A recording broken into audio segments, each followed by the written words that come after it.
السلام عليكم ورحمة الله وبركاته. اللهم صل وسلم وبارك على سيدنا محمد وعلى آله وصحبه أجمعين. يا مساء الفل، يا رب تكونوا بخير وأحسن حال.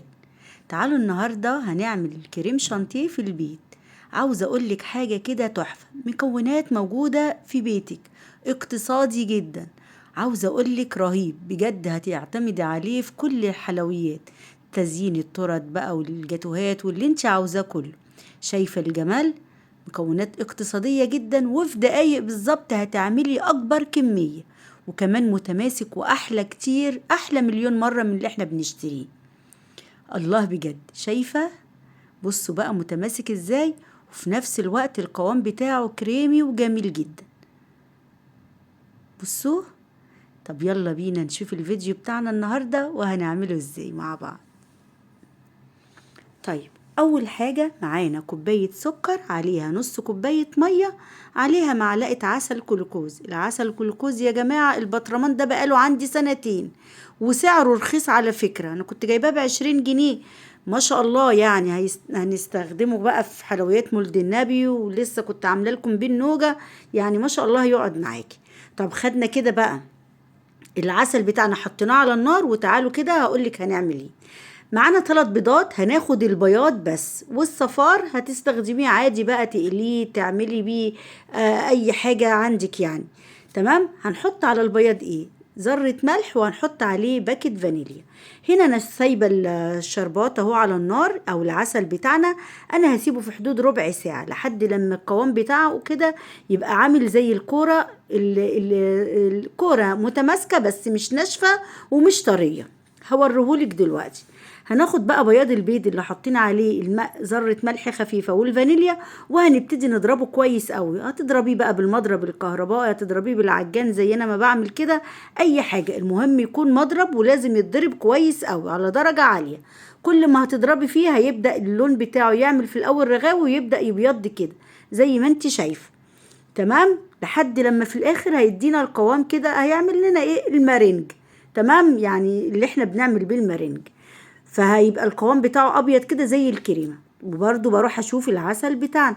انا هسيب العسل زي ما قلنا، او السيرب ده هسيبه لمده مثلا ايه، في حدود ربع ساعه على نار هادي. بصوا انا هنا خدت نقطه وبردتها. بصوا الكوره عامله ازاي، كوره ناشفه بس مش جامده قوي زي الازاز، وفي نفس الوقت مش طريه. طفينا عليه بقى وهو سخن، وهو ايه، سخن. وهننزل بيه كده على الايه، البياض البيض بتاعنا. ليه بقى وهو سخن؟ علشان البياض يستوي معانا، علشان وانت بتزيني الجاتو بتاعك، التورته، ما تقوليش ده بياض بيض ني، لا. تمام. هتنزلي عليه وهو سخن جدا، العسل بيغلي.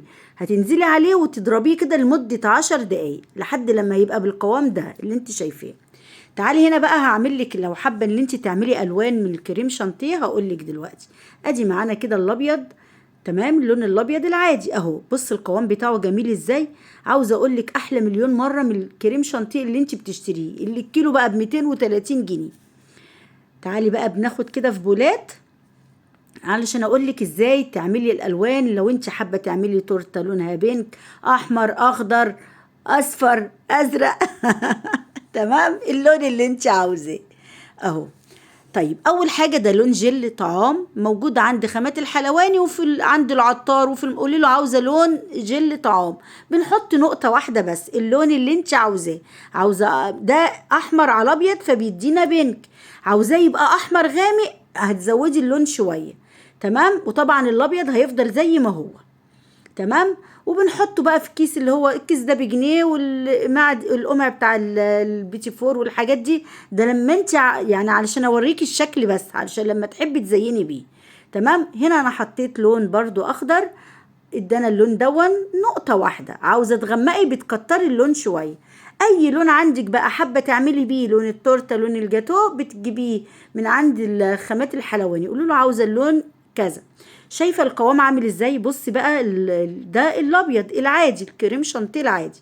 وزي ما قلت لك لما بتحبي تلوني بتحطي اللون عليه نقطتين بس. بصوا بقى، بصوا جمال الكريم شانتيه، شايفه شكله عامل ازاي. عاوزه اقولك ولا بيسيح بقى زي التاني، ولازم بقى تحطيه في التلاجة، وفي نفس الوقت قوامه جميل جدا طري. وكريمي كده وحلو، وفي نفس الوقت طعمه تحفة. حد يقول لي البياض هيبقى زفارة، احنا حطينا عليه فانيليا وكمان سويناه مع العسل السخن، نزلنا بيه، فخلاص كده تمام قوي. مش ملوش اي ريحة زفارة خالص. شايفة الجمال؟ بصي، شايفة القوام بتاعه؟ ايه رأيك بقى؟ كوباية سكر ومعلقة عسل كلوكوز وثلاث بياض بيض، يعني حتى تعتبري ما خدتيش البيض كده كده عندك الصفارة، هتقليه وهتاكليه عادي يعني. تمام. بصي الجمال بجد، فكرة جميلة جدا، والواحد بجد يعني ندم اللي هو ما كانش من زمان بيعمله. جربوها هيعجبكم قوي، طعمه خطير، سهل جدا وبسيط جدا. شايفين القوام شكله عامل ازاي؟ رهيب بجد. بصوا، ولا بقى يسيح ولا اي حاجة، بجد تحفة. جربوه. ولو عجبك الفيديو ما تنسيش تحطي لي لايك واعملي لي متابعة، وهسيب لكم تطبيق يا جماعة. بصوا انا بوري لكم الاول القوام، شايفة الجمال؟ شايفة القوام بتاعه عامل ازاي؟ هسيب لكم تطبيق في اول تعليق علشان اللي حابب يحمل وصفات اول مرة هتحملوها بالنت، وبعد كده هيبقى موجود عندكم بدون نت. تمام، هسيب لكم التطبيق. بصوا بقى جماله، ولا بقى بيقع ولا اي حاجة. بصي بصي، وفي نفس الوقت زي ما قلتلك قوامه كريمي وجميل جدا. الله بجد على الجمال. جربوها يعجبكم قوي، ولا ب230 ولا اي حاجة اهو. شايفة؟ يا رب الفيديو يكون عجبكم. لو عجبكم ما تنسوش اللايك واعملي متابعة. والسلام عليكم ورحمة الله وبركاته. في حفظ الرحمن.